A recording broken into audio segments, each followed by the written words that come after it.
In 1930, the Republican-controlled House of Representatives, in an effort to alleviate the effects of the, anyone? The Great Depression, passed the, anyone?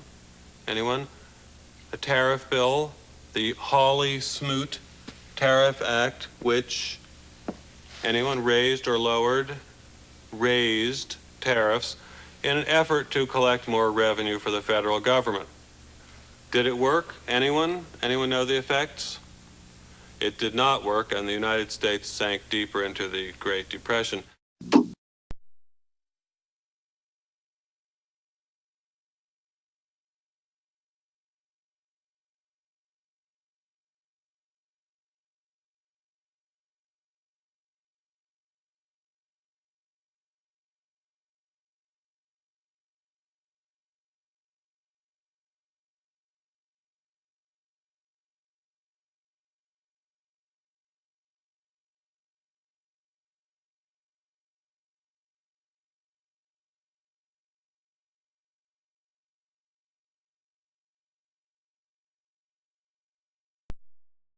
So when I think about implied volatility, I like to think about it through a framework.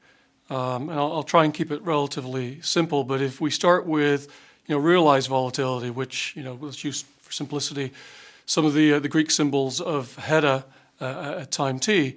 Now that equals alpha 0 plus alpha I times implied volatility, and some residual, we'll just call that epsilon at time t.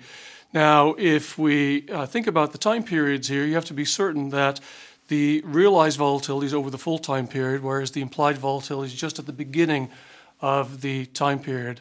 The other thing to consider is that when you think about implied volatility, if there is some information in that implied volatility of future volatility, then what it means is that the alpha I number I spoke about earlier is clearly non-zero. The other thing to consider when you think about implied volatility is that if it is unbiased, an unbiased forecast of realized volatility, then what you end up getting is alpha 0, which is 0, and alpha I, which is clearly 1. The last thing that's I think important here is that as we think about implied volatility, if it is unbiased, then I think we could be relatively certain that the final residual number, which we called epsilon t, is going to be just white noise. Really, it's uncorrelated with any of the market variables in our data set.